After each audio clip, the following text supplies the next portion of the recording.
दोस्तों, आज की कहानी है, इस बार रसोई के सारे काम छोटी बहू करेगी। दोस्तों, कहानी शुरू करने से पहले अगर हमारे चैनल को सब्सक्राइब नहीं किया हो तो कर लीजिए ताकि आपके पास पहुंचे हर रोज नया वीडियो। क्या बात है छोटी, तो आज सुबह से इतनी उदास क्यों? रसोई में काम करती हुई अनिका से उसकी बड़ी जेठानी रस्म पूछ रही थी। कुछ नहीं दीदी, बस ऐसी मन उदास हो जाता। हर दिवाली पर अपने दर्द को छुपाते हुए अनिका कह रही थी। ऐसे कैसे? कुछ नहीं अनिका। और फिर रस्म अनिका का हाथ पकड़कर रसोई के बाहर लगे बेमिन के आईने के सामने लाकर खड़ा कर देती और कहती है, देख तेरे चेहरे को आईने में कितनी उदास दिख रही है। क्या बात है अनिका, बताना। तू ही कहती है ना मैं तेरी जेठानी नहीं बड़ी बहन हूँ, फिर मुझसे क्यों झूठ बोल रही है? छोटी, तेरी शादी को भली मात्र 7 साल ही हुए, पर तुझे इतना तो नहीं गई होगी तो कब खुश होती और कब उदास। रस्म के सहानुभूति परे सब सुनकर अनिका भावुक हो गई। अरे पगली, ये क्या इतने महंगे आंसुओं को तू ऐसी वेस्ट कर रही है? अनिका के आंखों से आंसुओं की एक बूंद अपनी एक उंगली में लेते हुए कहती है, रस्म साल अब बता क्या बात है? अगर अब की बार नहीं बताए तो मैं दोबारा पूछ वाली नहीं हूँ। ऐसा कहकर जानबूझकर रस्म जाने का नाटक करती है। तभी कनिका रस्म का हाथ पकड़कर कहती है, दीदी मैं आपको नहीं बताऊंगी तो किसे बताऊं कि आप ही तो मेरे दिल के सबसे करीब हो, मेरी सगी बहन जैसी। दरअसल मुझे मम्मी जी के व्यवहार से दुख होता है। मेरी शादी को इतने हो गए पर आज तक मम्मी जी ने मुझे कभी दिल से नहीं लगाया। मुझे उन्होंने कभी दिल से अपनी बहू नहीं स्वीकारा। तभी तो मुझे कभी किसी भी पूजा पाठ या घर के किसी महत्वपूर्ण फैसले में मेरी राय जाननी नहीं सही। यहाँ तक कि छोटी देवरानी जिसकी शादी अभी सिर्फ 3 साल ही हुए, फिर भी उसे हर चीज पूछती। यहाँ तक कि कुल देवता का पूजा भी उसके हाथों से करवाया, पर मुझे आज तक किसी भी पूजा पाठ का हिस्सा तक नहीं बनाया।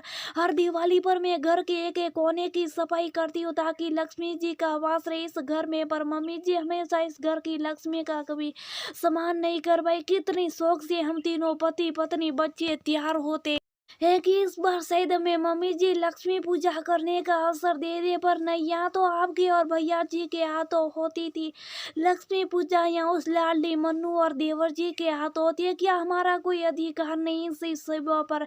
आज तक अंकुश भी कभी इस बात के लिए मम्मी जी को नहीं बोल पाए, पर दुख तो उनको भी होता है। आखिर हमारे साथ ही क्यों होता है ये पक्षपात? इसलिए ना क्योंकि अंकुश ज्यादा पैसे घर में नहीं दे पाते, अब उनकी नौकरी ही ऐसी, तो इसमें हमारी क्या गलती? इन सब में मम्मी जी जिम्मेदार थी ना। इनको हमेशा से पढ़ाई में कमजोर जो समझती रही और इंजीनियरिंग करने के बाद भी इन्हें अपने पास ही रहना चाहा ताकि काम करने वाला बेटा हमेशा उनके पास ही रहे, और मैं दिन भर कोल्हू की बैल की तरह काम करती रही। इतना सब सुनने के बाद रसीम कहती है, सोल्टा ये ऐसा नहीं है तो हमने मन से में निकाल दे। अनिका को बदलाने के हिसाब से कर रही थी रसीम, पर रसीम को भी कहीं ना कहीं लगता था कि माँ जी अनिका को नजरअंदाज करती है। देवरानी जेठानी की बात से सज रही थी कि तभी वहाँ अनिका की सासू माँ तारा जी आती और अनिका के सिर पर हाथ फेरते हुए कहती है, माफ कर दे मंजली बहू, मैंने कभी इस बारे में सोचा ही नहीं कि तुझे इन सब चीजों से तकलीफ होती है। आज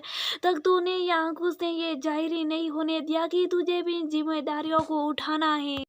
मुझे तो लगा तू मस्त मौला है और इन सब चीजों से तुझे कोई दरकार नहीं, पर कोई नहीं बहू, इस बार की दिवाली पूजा का आगाज तुम्हारे और अंकुश के हाथों से होगी और मैं बताऊंगी कैसे कैसे क्या करना है। इस बार रसोई के सारे काम छोटी बहू करेगी और बड़ी बहू दिए बाटी करेगी, और तुम और अंकुश लक्ष्मी पूजा करना, ठीक है? अब तो नहीं रहेगी ना कोई शिकायत। अपनी सासू माँ खुश होते हुए अनिका कहती है, ठीक है मम्मी जी, आपने इस बार तो कम से कम इस लायक समझा। ये बात जानकर अंकुश भी खुश होंगे।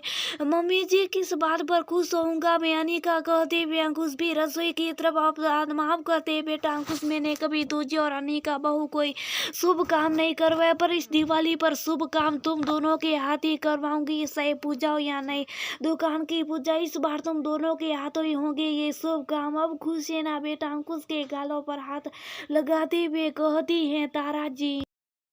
हाँ माँ कहकर अंकुश और अनिका तारा जी के गले लग जाती है। फिर ये दोस्तों बहुत सारे परिवारों में ऐसा पक्षपात होता है जिसकी शिकार कोई ना कोई बहुत जरूर होती है। ये भी सत्य है, जिस बेटे को माँ ज्यादा प्यार करती है उसकी पत्नी को प्यार भी मिलता है। अक्सर घरों में जहाँ बड़ा परिवार होता है वहाँ भी सबवाली बहु उपेक्षित हो जाती है, ऐसा मेरा मानना। ये जरूरी नहीं।